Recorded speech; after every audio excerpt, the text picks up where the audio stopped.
अस्सलाम वालेकुम friends, welcome to my channel. मेरा नाम है असद रहमान और आप देख रहे हैं ऑल अबाउट इन्फॉर्मेशन। फ्रेंड्स, आज की जो वो वीडियो है वो रेस्पिरेटरी सिस्टम के ऊपर है और रेस्पिरेटरी सिस्टम के हवाले से हम बात करेंगे। ये सेकंड सेमेस्टर की पीपीटी है और मतलब ये BSN first year second semester की पीपीटी है और हम डाउ को पीपीटीज़ को जो है वो टारगेट करेंगे, क्योंकि हमने पेपर वगैरह जो भी है वो डाउ में ही सबमिट कराना है, डाउ में ही पेपर देना है। तो हमने ज़्यादातर जो है इसमें टारगेट किया है डाउ की पीपीटीज़ को। तो ये हमारे पास रेस्पिरेटरी सिस्टम की पीपीटी है। हम इसके नेक्स्ट बढ़ते हैं कि नेक्स्ट इसमें हम क्या पढ़ेंगे। तो सबसे पहले अगर हम ऑब्जेक्टिव्स के हवाले से बात करेंगे, and the end of this session learner will able to define respiratory system. मतलब ये रेस्पिरेटरी सिस्टम को एक लर्नर जो है वो डिफाइन कर पाएगा इस वीडियो को कंप्लीट देखने के बाद, और डिफाइन करेगा। डिफाइन करके रेस्पिरेशन मालूम कि उसको रेस्पिरेशन के हवाले से पता चल जाएगा कि रेस्पिरेशन दरअसल है क्या और किस तरह से इसको डिफाइन किया गया है। Describe the structure and the function of following. मतलब कि इस चीज़ मतलब कि जो इसके नीचे हम अब बात करेंगे इसके स्ट्रक्चर और फंक्शन के हवाले से हम इसमें पढ़ेंगे। जैसे कि हमारे पास अपर रिस्पिरेटरी ट्रैक्ट में नोज, फेरिंग्स और लेरिंग्स वगैरह आ जाता है, और लोअर रिस्पिरेटरी ट्रैक्ट में हमारे पास ट्रैकिया, ब्रोंकियल ट्री और लंग्स वगैरह आ जाते हैं। तो इसके हम जो है वो स्ट्रक्चर के हवाले से पढ़ेंगे और फंक्शन के हवाले से पढ़ेंगे कि इसके क्या क्या फंक्शन है। Discuss the physiology of respiration by explaining the mechanism of pulmonary ventilation, external ventilation और internal ventilation। मतलब कि हम इसकी फिजियोलॉजी के हवाले से हम बात करेंगे कि पल्मोनरी वेंटिलेशन दरअसल क्या है और एक्सटर्नल जो है रिस्पायरेशन क्या है और इसके अलावा इंटरनल रिस्पायरेशन वगैरह क्या है। तो इसको हम फिजियोलॉजी इसके हवाले से हम पढ़ेंगे और बात करेंगे। और discuss nerve control of respiration के नर्व कंट्रोल सेंटर का जो है वो हमारे पास रिस्पायरेशन सिस्टम में जो है वो क्या काम है उसके हवाले से हम बात करेंगे। और briefly discuss the lung volume and capacity. इसमें हम लंग वॉल्यूम और कैपेसिटीज़ के हवाले से हम बात करेंगे कि लंग का वॉल्यूम वगैरह कितना है और इसकी क्या कैपेसिटीज़ वगैरह क्या है। तो आई होप कि इस वीडियो को कंप्लीट देखने के बाद आपके जहन में कोई भी सवाल नहीं रहा होगा, लेकिन अगर फिर भी कोई सवाल है तो आप नीचे जो है वो कमेंट बॉक्स में ज़रूर मुझे कमेंट करें ताकि मैं उसको डाउट को जो है वो क्लियर कर सकूँ। तो बढ़ते हैं अपनी वीडियो को आगे चलकर। तो सबसे पहले हमारे पास आता है रेस्पिरेटरी, ये जो है वो सिस्टम। रेस्पिरेटरी सिस्टम हमारे पास जो है, अगर मैं बात करूँ कि रेस्पिरेटरी सिस्टम जो है हम सबसे पहले हम बात करेंगे इसमें रेस्पिरेटरी सिस्टम के हवाले से कि रेस्पिरेटरी सिस्टम हमारे पास किन किन चीज़ों पर मुश्तमिल है। तो अगर आप इस डायग्राम में कंप्लीट देखें तो ये हमारे पास एक कंप्लीट जो है वो रेस्पिरेटरी सिस्टम का स्ट्रक्चर है कि हम इसमें किस तरह से किन किन चीज़ों को डिफ़ाइन करेंगे। सबसे पहले हम इसमें जो है वो नाक के हवाले से बात करेंगे, नोज़ के हवाले से बात करेंगे कि नोज़ से जो आप रेस्पिरेटरी सिस्टम शुरू कहाँ से होता है, ये नोस्ट्रिल से होता है, नोज़ से शुरू होता है। और इसकी अगर हम बात करें तो ये ख़त्म कहाँ पर होता है, ये हमारे लंग्स के अलवलाई पर ख़त्म होता है। ये जब वो गैसेस का एक्सचेंज वगैरह कर लेता है और ब्लड में दे देता है तो ब्लड जो है वो कार्डियोवास्कुलर सिस्टम का काम होता है। यहाँ पर हमारे पास जो है वो हार्ट होता है, दिल होता है, यहाँ पर उसका काम होता है कि पूरे जिस्म में एक एक सेल्स तक पहुँचाना। तो इसके हवाले से हम इसमें बात करेंगे। और अब हम बात करेंगे फ़िलहाल रेस्पिरेटरी सिस्टम के हवाले से कि तो ये रेस्पिरेटरी सिस्टम को चलते हुए आगे हम ले चलते हैं। तो सबसे पहले हमारे पास रेस्पिरेटरी सिस्टम में जो है वो आता मतलब कि क्या है। सबसे पहले हमारे पास जैसे मैंने बताया कि नेज़ल कैविटी आ जाती है, नोस्ट्रिल आ जाती है। सबसे पहले हमारे पास नोस्ट्रिल आ जाती है और फिर नेज़ल कैविटी आती है, क्योंकि नोस्ट्रिल जो है हमारे पास अगर यहाँ देखें तो नाक के सुराख जो है जहाँ से हम सांस को इनहेल करते हैं इसको हम नोस्ट्रिल कहते हैं, नोस्ट्रिल। फिर इसके बाद ये जो हमारे पास कैविटी होती है इसे हम नेज़ल कैविटी कहते हैं। इस तरह क्या अगर हम देखें तो हमारे पास ओरल कैविटी भी है। कभी कभार हमारा नाक बंद हो जाता है तो हम ओरल कैविटी से भी जो है वो सांस ले सकते हैं। हमारे पास उसके बाद जो आता है नेज़ल कैविटी के बाद आता है फेरिंग्स और उसके बाद आता है हमारे पास लेरिंग्स, फिर हमारे पास ट्रेकिया और लेफ़्ट और राइट हमारे पास जो है मेन ब्रोंकस आ जाते हैं। और हमारे पास लेफ़्ट और राइट जो है हमारे पास लंग्स होते हैं, जिसमें हमारे पास ये ब्रोंकस वगैरह अंदर होते हैं, या यूँ समझ लें कि अंदर होकर इसका एयर जो है वो अंदर लेकर जाते हैं। और मेन काम हमारे पास जो इसमें होता है वो डायफ्राम के भी होता है, क्योंकि डायफ्राम ही इसको नीचे से यूँ समझ लें कि धकेलता है कि चल भाई अब आपका काम ख़त्म हो गया, ऊपर धकेल जा, ऊपर आ जा या नीचे आ जा। तो ये मेन डायफ्राम ही होता है यहाँ पर जो ये आपको दिख रहा है। तो ये डायफ्राम ही है जो सब कुछ एक्टिविटी को जो है वो ज़्यादातर हेल्प करता है। इसमें रेस्पिरेटरी सिस्टम में जो है वो जो है हमारे पास डायफ्राम ही हेल्प कर रहा होता है। तो हम आगे बढ़ते हैं। आगे हमारे पास वही डायग्राम दोबारा जो है वो दी गई है और इसमें जो है वो हमारे पास जो ये जो बॉक्स दिया है इसमें अल्वोलाई के जो है एयर सेक के हवाले से एक बॉक्स दिया है। इसको मज़ीद जो है वो डिफ़ाइन किया है। यूँ समझ लें कि इस डायग्राम को मज़ीद डिफ़ाइन किया है कि इसमें आपके अलवुलाई जो है वो किस तरह से होते हैं, या इसमें जो ब्लड की सप्लाई होती है वो किस तरह से आती है, और गैसेस का एक्सचेंज वगैरह किस तरह से हो रहा होता है। तो इसके हवाले से दिया गया है। तो डायग्राम को इंशाअल्लाह मज़ीद आगे बढ़कर हम मज़ीद डिस्कस करेंगे। अब हम बढ़ते हैं आगे की तरफ। तो सबसे पहले हमारे पास आता है रेस्पायरेटरी सिस्टम। रेस्पायरेटरी सिस्टम हमारे पास है क्या? रेस्पायरेटरी सिस्टम की आपने डेफिनेशन वगैरह पढ़नी है, वो तो पीछे जो भी हमने डिस्कस किया उसके हवाले से यूँ समझ लें कि वो एक छोटा सा ओवरव्यू था। अब हम बात करेंगे कि दरअसल रेस्पायरेटरी सिस्टम हमारे पास है क्या।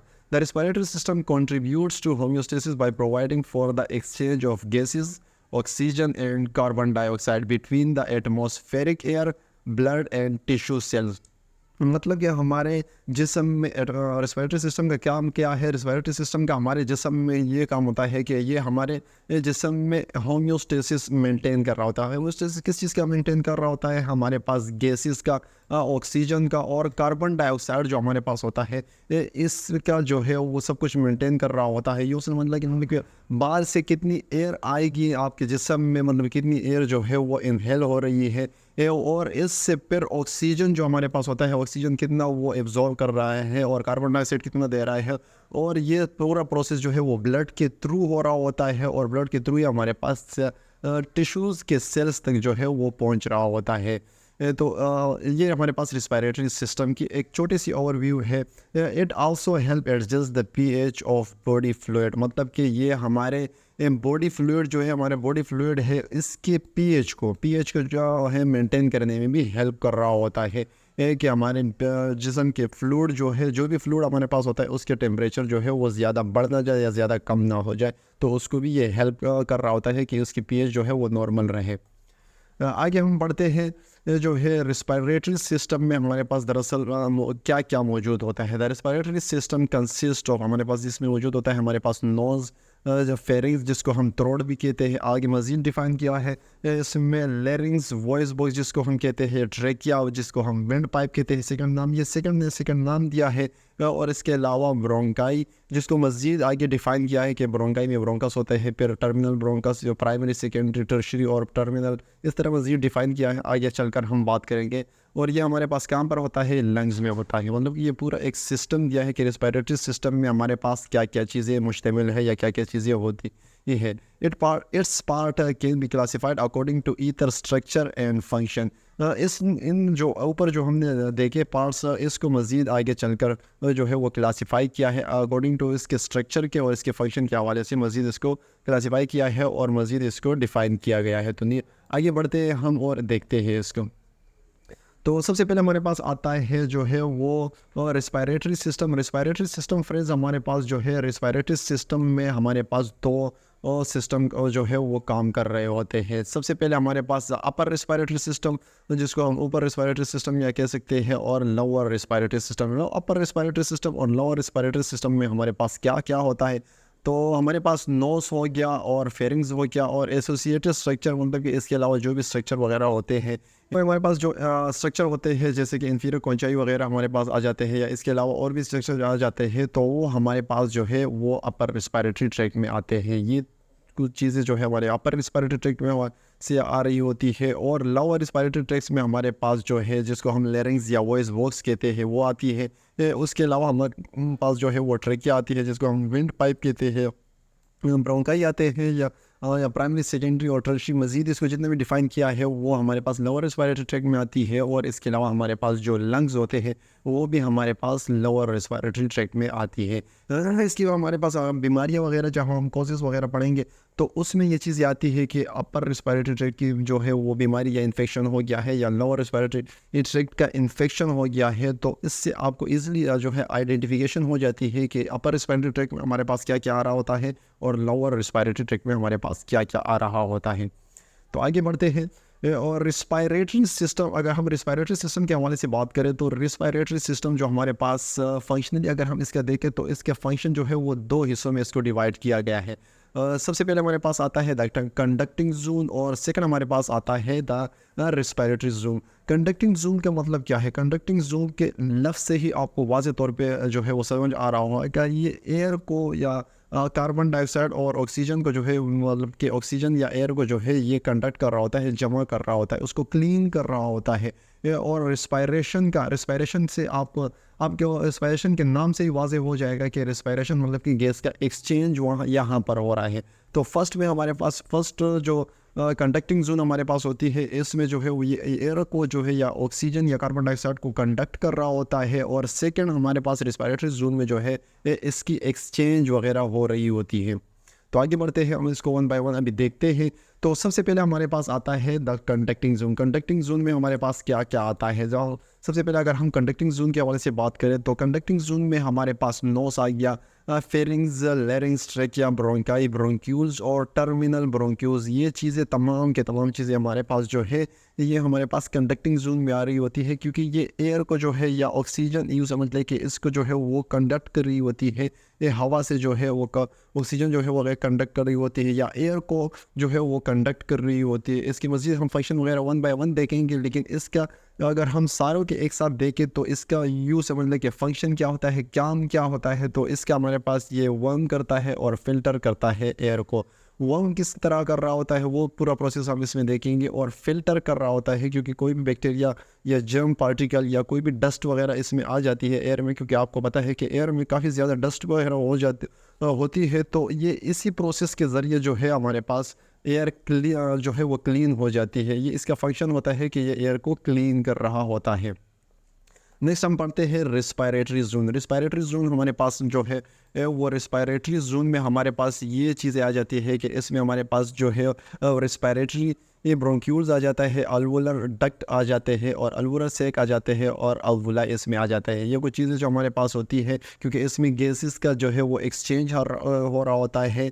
ये ब्लड के थ्रू इसमें गैसेस का एक्सचेंज हो रहा होता है, या यूँ समझते हैं कि कैपिलरीज़ के ज़रिए यहाँ पर एक्सचेंज हो रहा होता है, क्योंकि यहाँ पर जो है ये वो ऑक्सीजन जो है वो ब्लड को दी जाती है और ब्लड सेल से जो है वो कार्बन डाइऑक्साइड लेकर एयर के थ्रू दोबारा या लंग्स के थ्रू एयर में दोबारा रिलीज़ होकर जिस्म से निकल जाती है या खारिज हो जाती है। और इन चीज़ों का फंक्शन क्या है ये दिया है कि ये गैस के एक्सचेंज वगैरह जो है हमारे पास गैस की एक्सचेंज कर रहे होते हैं, किसके ज़रिए, ब्लड के ज़रिए, एयर के थ्रू जो है ये गैसेस का एक्सचेंज वगैरह कर रहे होते हैं।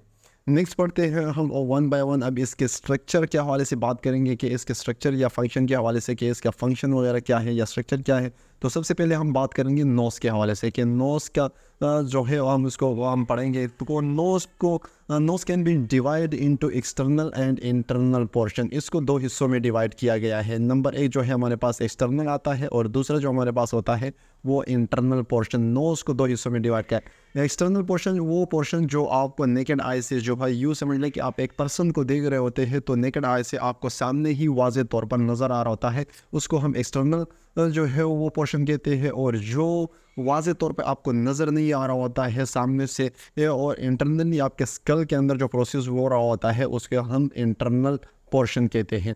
तो हम सबसे पहले हम देखते हैं जो है वो एक्सटर्नल पोर्शन को, कि एक्सटर्नल पोर्शन जो है हमारे पास काम कैसे कर रहा होता है या क्या सूरत हाल हो रही होती है या क्या किस तरह से ये बना होता है। The external nose consist of a supporting framework of bone and hyaline cartilage. इसमें ये पूरा एक फ्रेमवर्क बनाती है जो जिस चीज़ से बनी होती है। सबसे पहले हमारे पास इसमें बोन होता है और हाइलीन कार्टिलेज जो है इन दोनों चीज़ों से ये एक पूरा फ्रेमवर्क बना रही होती है। हमारे पास बोन कौन कौन सी होती है। तो सबसे पहले हमारे पास बोन आती है कि फ्रंटल बोन, इसमें हमारे पास आती है नेज़ल बोन और मैक्सिला जो है ये हमारे पास बोन्स होती है।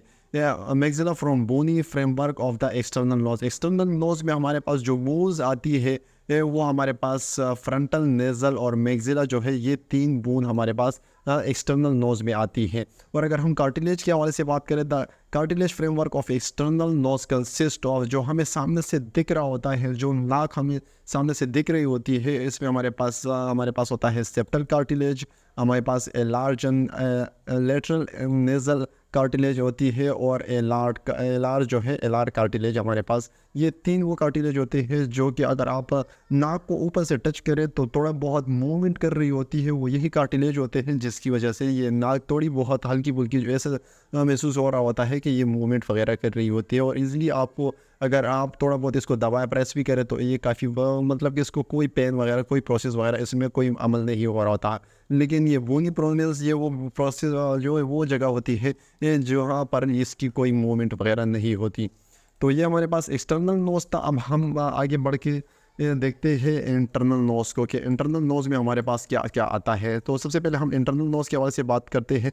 Internal nose is a large cavity. ये हमारे पास अगर एक्सटर्नल के हवाले से देखें तो ये हमारे पास एक लार्ज कैविटी होती है इंटरनल नोज़, क्योंकि ये वाज़ेह तौर पे आपको सामने से दिख नहीं रही होती है, लेकिन इसकी ये एक्सटर्नल की बदौलत, अगर इंटरनल की बात करें तो इंटरनल हमारे पास इसकी कैविटी ज़्यादा होती है।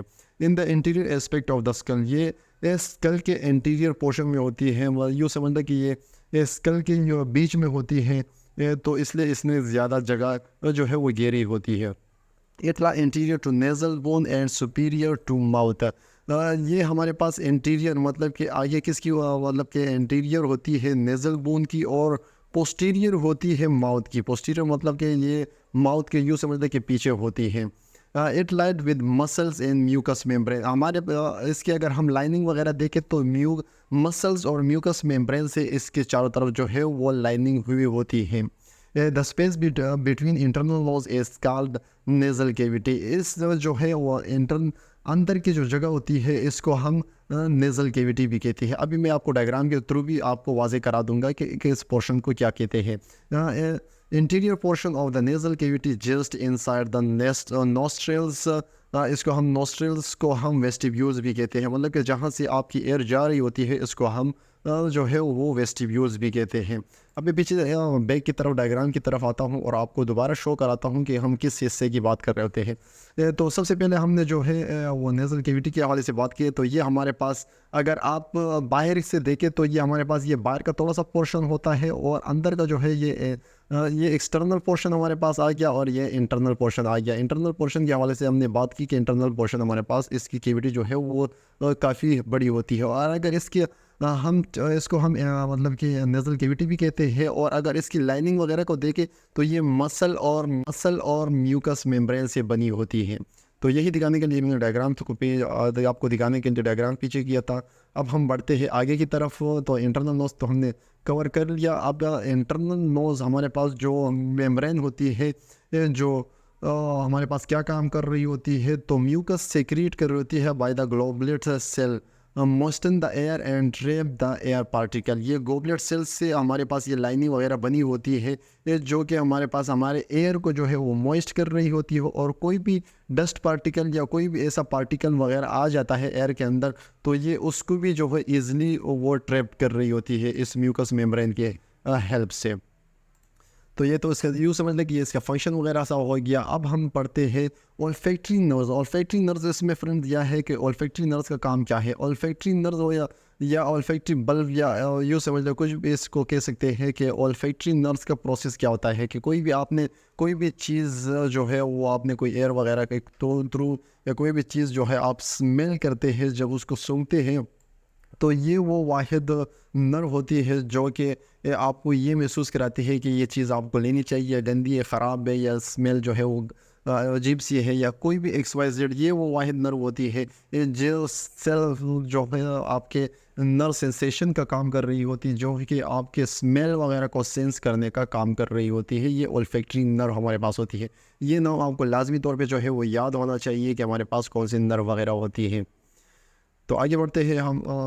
हमारे पास नोज़ के हवाले से अगर हम देखें तो ऊपर की तरफ जो हमारे पास जो ये हिस्सा पोर्शन जो दिया है, ये हमारे पास नेज़ल बोन कहलाता है। ये जो सख्त होता है, जो मूवमेंट वगैरह इसमें बिल्कुल भी नहीं हो रही होती है।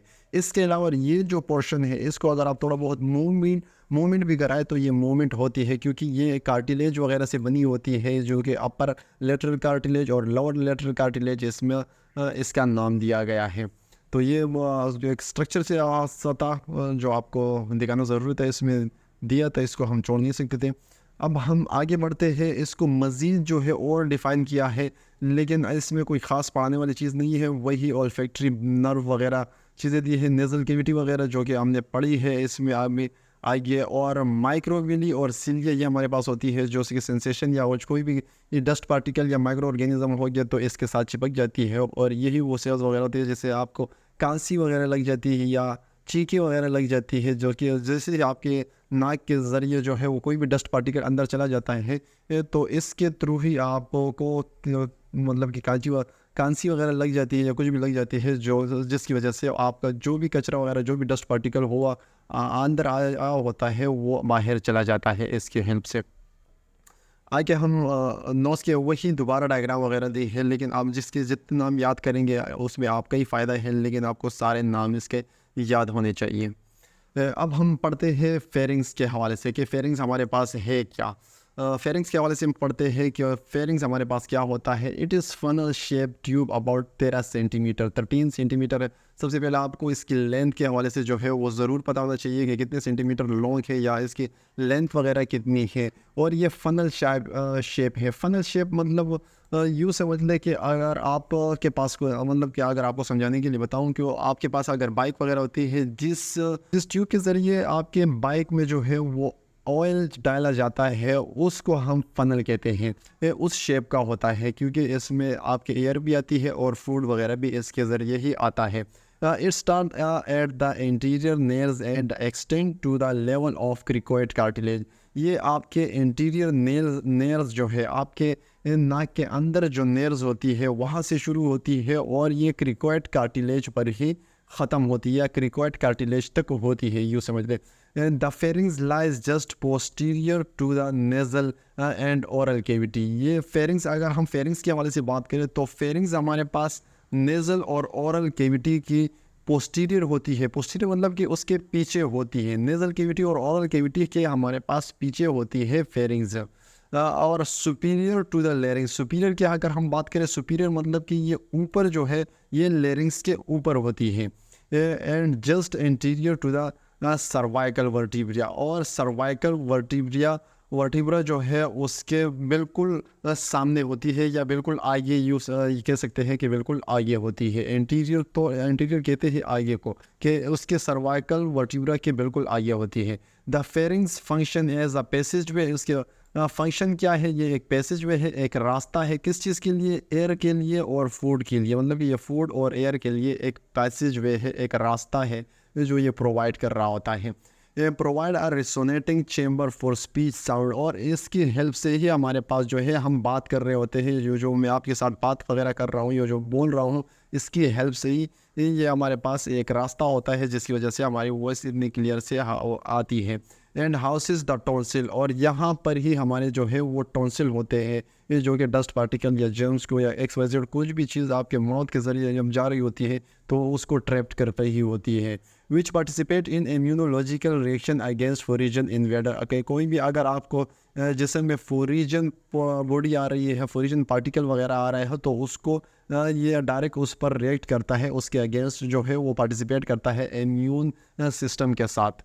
ये हमारे पास फेरिंग्स के हवाले से था। अब हम बढ़ते हैं आइए फेरिंग्स के मज़ीद, इसको फेरिंग्स को हम पढ़ते हैं। Pharynx can be divide into 3 anatomical region. इसको 3 एनाटॉमिकल रीजन में इसको डिवाइड किया गया है। सबसे पहले हमारे पास आते हैं नेज़ोफेरिंग। नेज़ोफेरिंग्स हमारे पास कहाँ पर होता है? नेज़ोफेरिंग्स हमारे पास ऊपर का पोर्शन होता है, जो ऊपर का हिस्सा होता है उसे हम नेज़ोफेरिंग्स कहते हैं। ये बिल्कुल नाक के पीछे होता है। और सेकंड हमारे पास आता है ओरोफेरिंग्स। ओरोफेरिंग्स हमारे पास जो है इंटरमीडिएट पोर्शन पर हमारे पास अवेलेबल होते हैं, मतलब कि ये बीच वाला हिस्सा होता है ओरोफेरिंग, और ये बिल्कुल मुंह के आपके माउथ के जो बिल्कुल जो है वो पोस्टीरियर होता है, बिल्कुल पीछे होता है। इसके अलावा हमारे पास आता है लेरिंजोफेरिंग्स। लेरिंजोफेरिंग्स हमारे पास क्या होता है फ्रेंड्स? लेरिंजोफेरिंग्स हमारे पास सबसे नीचे का हिस्सा होता है और ये लेरिंग्स को भी जो है वो कवर कर रहा होता है। ये मतलब कि अगर हम बात करें तो ऊपर का हिस्सा, अगर मैं फॉर एग्जांपल यहाँ पर बनाऊँ तो एक एग्जांपल के थ्रू, तो ऊपर का जो हिस्सा होता है वो हमारे पास नेज़ोफेरिंग्स होता है। बीच का ये जो बीच का हिस्सा होता है इसे हम ओरोफेरिंग्स कहते हैं, और नीचे का जो ये हिस्सा हमारे पास रह गया इसको हम लेरिंजोफेरिंक्स कहते हैं। 3 हिस्सों में इसको डिवाइड किया है और ये 3 नाम आपको याद होने चाहिए। इस डायग्राम में हम देख लेते हैं कि किस तरह से इसको डिवाइड किया। मैंने समझाया भी आपको, लेकिन अगर आप फिर भी देखें, ये देखें, अगर आप नाक के बिल्कुल पीछे देखें तो हमारे पास यहाँ पर आता है नेज़ोफेरिंक्स, और अगर आप बिल्कुल माउथ के बिल्कुल बैक पर देखें तो ये देखिए, जैसे मैंने आपको बताया कि हमारे माउथ के बिल्कुल बैक पर हमारे पास होता है ओरोफेरिंक्स, और लेरिंग्स यहाँ पर हमारे पास जो है वो लेरिंग्स होता है, ये बिल्कुल लेरिंग्स के साथ अटैच हुआ होता है, या लेरिंग्स के बिल्कुल पीछे आप कह ले तो हमारे पास लेरिंजोफेरिंक्स होता है। तो ये 3 चीज़ें आपको लाजमी तौर पर फेरिंग्स की याद होनी चाहिए। अब हम पढ़ते हैं लेरिंग्स के हवाले से। तो फेरिंग्स जैसे ही ख़त्म हो जाता है हमारे पास वहाँ से लेरिंग्स शुरू हो जाता है। लेरिंग्स और वॉइस बॉक्स, इसको हम वॉइस बॉक्स भी कहते हैं। ये वॉइस बॉक्स का नाम जो है वो आपको लाजमी तौर पे याद होना चाहिए। Is a short passage way that connect the laryngopharynx with trachea. ये हमारे पास वो जगह होती है जो लेरिंजोफेरिंग्स को जो है हमारे ट्रेकिया के साथ कनेक्ट कर रही होती है, और या ये वो हिस्सा हो, या ये वो पार्ट्स होता है जो कि हमारे ट्रेकिया के साथ अटैच हुआ होता है। It lie on the middle of neck. अगर आप नाक को मतलब कि अगर आप गले को देखें तो ये बिल्कुल गले के बीच में ये हिस्सा होता है, मिडल में होता है आपके गले के।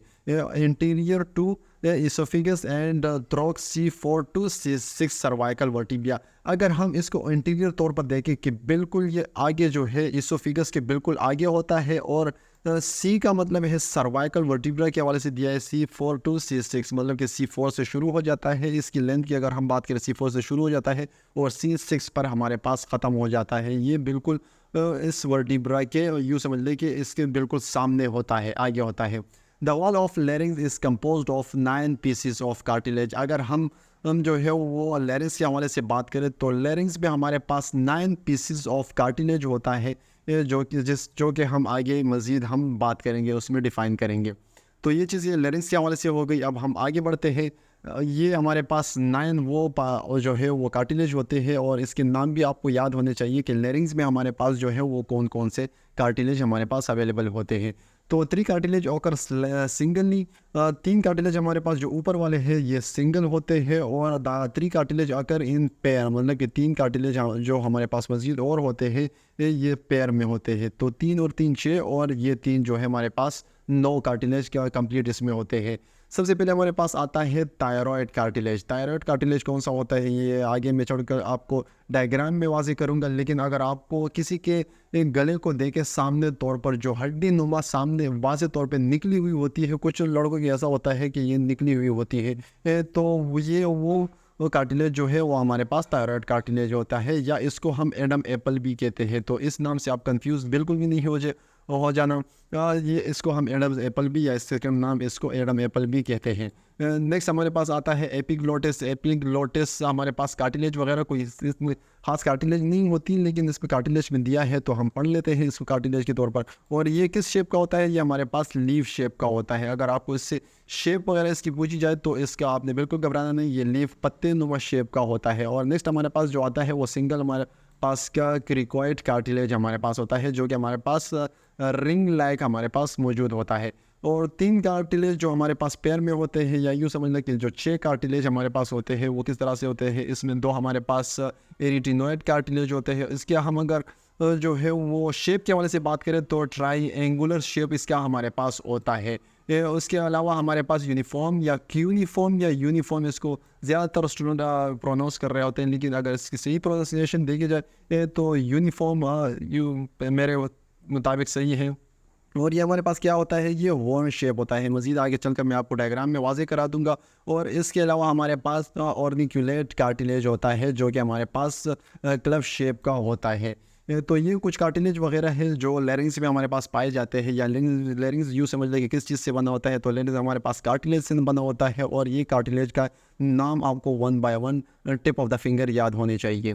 अब हम आगे बढ़ते हैं, और इस डायग्राम में आपको वाज़ेह तौर पे सब कुछ समझ आ जाएगा और नज़र भी आ जाएगा। सबसे पहले पे हमने जो बात की, जो वाज़ेह तौर पे आपको सामने से नज़र आ रहा होता है, जो हड्डी सामने से आप गले में नज़र आ रही होती है, वो हमारे पास ये शेप में भी दिया है कि वो हमारे पास होता है थायरॉयड कार्टिलेज। नेक्स्ट अगर हम बात करें तो लीफ नुमा जो हमने बात की, ये हमारे पास लीफ नुमा कार्टिलेज होती है, जिसको हम एपिग्लोटिस कहते हैं, या यूँ समझ लें कि ये हमारे पास वो वाहिद कार्टिलेज होती है एपिग्लोटिस जो कि हमारे काने वगैरह को वो ईसोफेगस में नहीं छोड़ती, मतलब कि सॉरी ईसोफेगस में छोड़ती है और ट्रेकिया में हमारे खाने वगैरह को या पानी को नहीं छोड़ती। ये हमारे पास ये वाहिद कार्टिलेज होती है। नेक्स्ट हम बात करेंगे जो सिंगल, ये भी सिंगल है। अगर इसके हवाले से बात करें तो ये भी सिंगल है हमारे पास, और इसके हवाले से बात करें लीफ नुमा जो होती है ये भी सिंगल वन में होती है। अब हमारे पास नेक्स्ट जो दी है वो ये दी है क्रिकोइड कार्टिलेज, ये भी हमारे पास सिंगल होती है। और इसके अगर हमने बात की तो ये रिंग नुमा होती है, बिल्कुल गोल होती है। और आगे तौर पे जो भी अगर आगे इसको देखें तो ये भी रिंग नुमा नज़र आती है और यहाँ से भी बिल्कुल गोल नज़र आती है, तो ये भी हमारे पास सिंगल होती है। अब हम जो है वो जोड़े की बात करते हैं या दो की बात करते हैं, तो ये हमारे पास जो है ये एरिटिनोइड कार्टिलेज है। हमारे पास अगर एरिटिनोइड कार्टिलेज के हवाले से बात करें तो ये हमारे पास एरिटिनोइड कार्टिलेज होती है और ये हमारे पास पैर में होती है। नेक्स्ट अगर इसके सर पे देखें, ऊपर हेड पर देखें, एपिक्स अगर इसके एपिक्स पर देखें तो ये हॉर्न नुमा जो हमने बात की हॉर्न नुमा होते हैं, ये कॉर्निक्यूलेट कार्टिलेज हमारे पास होती है और ये भी पैर की शक्ल में अवेलेबल होती है। और इसके अलावा जो दो कार्टिलेज है वो यहाँ पर अवेलेबल होती है, लेकिन वो इसमें वाज़ेह तौर पे दिखाया नहीं है, लेकिन वो और जो यूनिफॉर्म कार्टिलेज के हवाले से मैंने बात की वो यहाँ पर अवेलेबल होती है। तो ये पूरा एक यूँ समझने के लैरिंक्स से हमारे पास जो एक स्ट्रक्चर है जो आपको याद होना चाहिए। आगे बढ़ते हैं थायराइड कार्टिलेज, और अभी हम one by one in cartilage को भी डिस्कस करते हैं कि हमारे पास ये कार्टिलेज किस तरह के होते हैं। तो हमारे पास सबसे पहले आता है थायराइड कार्टिलेज जो कि मैंने आपको बताया, और एडम एप्पल के तौर पर हमने इसके बात की कि इसको हम एडम एप्पल भी कहते हैं। The thyroid cartilage consist of two fused plate hyaline cartilage है। ये हमारे पास दो कार्टिलेज पर मुश्तमिल होती है, लेकिन ये फ्यूज्ड होती है इसलिए हम इसको सिंगल में जो है वो गिनते हैं। और ये हाइलीन कार्टिलेज से बने होते हैं या उस पर मुश्तमिल होते हैं। That form the interior wall of the larynx, जो कि हमारे लैरिंग्स की जो है वो इंटीरियर वॉल जो है बना रही होती है, and give it a triangular shape, और ये एक ट्राइएंगुलर शेप में होती है, या यूँ समझ लें कि आप अगर गले में देखें तो ये एक ट्राइएंगुलर शेप बना रही होती है। It present in both male and female, ये हमारे पास मेल और फीमेल दोनों में अवेलेबल होती है, but is usually larger in male due to the influence of male sex hormones, मतलब कि ये सेक्स हार्मोन्स की वजह से on its growth during puberty. जैसे ही एक बच्चा जो है वो जवानी पर पहुंचता है, प्यूबर्टी पर पहुंचता है, तो आप एक मेल का देखें, आप उसका गले में अगर फ़र्क देखें तो वाज़ेह तौर पे आपको फ़र्क नज़र आ रहा होता है, क्योंकि वो थायराइड कार्टिलेज होती है जो आगे की तरफ जो है वो आगे निकल आती है बिकॉज ऑफ सेक्स हार्मोन की वजह से, मेल सेक्स हार्मोन की वजह से उसकी ग्रोथ जो है वो काफ़ी ज़्यादा हो जाती है। लेकिन अगर बनिस्बत फ़ीमेल के देखें तो फ़ीमेल का किसी का भी एक थायराइड कार्टिलेज जो है वो आगे तौर पर वाज़ेह तौर पे नहीं आ रही होती है, आज तक जब तक कि अगर कोई बीमारी वगैरह ना लग जाए, कोई टॉन्सिल वगैरह उसके ना हो जाए या कोई और बीमारी ना हो जाए गले की, तब तक ये अब वाज़ेह तौर पे नज़र नहीं आती फ़ीमेल में। मेल में जो है वो वाज़ेह तौर पर सेक्स हार्मोन की वजह से जो है वाज़ेह तौर पे नज़र आ जाती है। नेक्स्ट हम बढ़ते हैं एपिग्लोटिस के हवाले से, कि एपिग्लोटिस के हवाले से हम बात करते हैं कि एपिग्लोटिस जो कि हमने लीफ शेप के हवाले से हमने बात की, जो लीफ शेप के हवाले से हमने बात की, it is large leaf like piece of elastic cartilage. ये एक लीफ शेप की होती है, बड़ा जो पत्ता होता है उसकी इस शक्ल की होती है, और ये इलास्टिक कार्टिलेज नुमा होती है। इलास्टिक अगर इसको आप खिंचावट वगैरह में इसको खींचे तो ये खींच कर दोबारा अपनी जगह पर ये स्किन की तरह आ जाती है, एंड कवर्ड विद एपिथेलियम। और ये इलास्टिक कार्टिलेज जो है या ये लीफ या एपिग्लोटिस के हवाले से हम बात करें तो ये जो एपिग्लोटिस होता है ये किस चीज़ से कवर हुआ होता है, ये एपिथेलियम की एक लेयर होती है जिसने इसको कवर किया होता है। During the swallowing the pharynx and larynx rises, अगर आप कोई चीज़ निगल रहे होते हैं तो फेरिंग्स और लेरिंग्स का अगर आप सामने से देखें तो वाज़ेह तौर पे आपको नज़र आ जाएगा कि ये ऊपर की तरफ, थोड़ा सा ऊपर की तरफ हो जाता है, और आपका कोई भी चीज़ जब आप खा रहे होते हैं या पी रहे होते हो तो वो ईज़िली जो है वो इसोफेगस में चला जाता है। ये एपिग्लोटिस ही होता है जो इसको कवर कर देता है, मतलब कि ट्रेकिया वगैरह को कवर कर देता है और इसोफेगस में भेज देता है। Elevation of pharynx widen it to receive food और ड्रिंक, ये हमारे पास जो है इसकी जो लेंथ अगर हम बात करें तो ये वाइड हो जाती है, बड़ी हो जाती है, और ईज़िली हमारे पास ड्रिंक और फूड वगैरह जो हमारे इसोफेगस में ये चली जाती है। Elevation of larynx causes the epiglottis to move down and from a lid over glottis, closing it of. हमारे पास ग्लोटिस वगैरह, एपिग्लोटिस के साथ ही हमारे पास ग्लोटिस होता है जो कि इसको कवर कर रहा होता है, मतलब ये हमारे ट्रेकिया वगैरह को कवर कर देता है, ट्रेकिया को बंद कर देता है, ये ऑफ कर देता है इसको, इसकी मूवमेंट वगैरह बंद कर देते हैं, और इसको फेरिंग्स और लेरिंग्स की हेल्प की वजह से ये थोड़ा सा ऊपर चला जाता है, और हमारा जो भी काला वगैरह होता है वो हमारे ईसोफेगस में ईजिली चला जाता है। तो ये हमारे पास ईसोफेगस के हवाले से था। तो फ्रेंड्स, आज की ये वीडियो यहीं पर ख़त्म करते हैं, क्योंकि काफ़ी बड़ी हो गई ये वीडियो। नेक्स्ट पार्ट इसका बहुत जल्द आपको मिलेगा। तो आई होप फ्रेंड्स कि यहाँ तक आपको कोई, आपके जहन में कोई सवाल नहीं हुआ होगा, लेकिन अगर कोई फिर भी कोई सवाल वगैरह आपके जहन में रह गया है तो आप नीचे कमेंट बॉक्स में ज़रूर मुझे कमेंट करें। और नेक्स्ट वीडियो के आने तक, तब तक के लिए अपने और अपने प्यारों का ख्याल रखें। तब तक के लिए अल्लाह हाफिज़।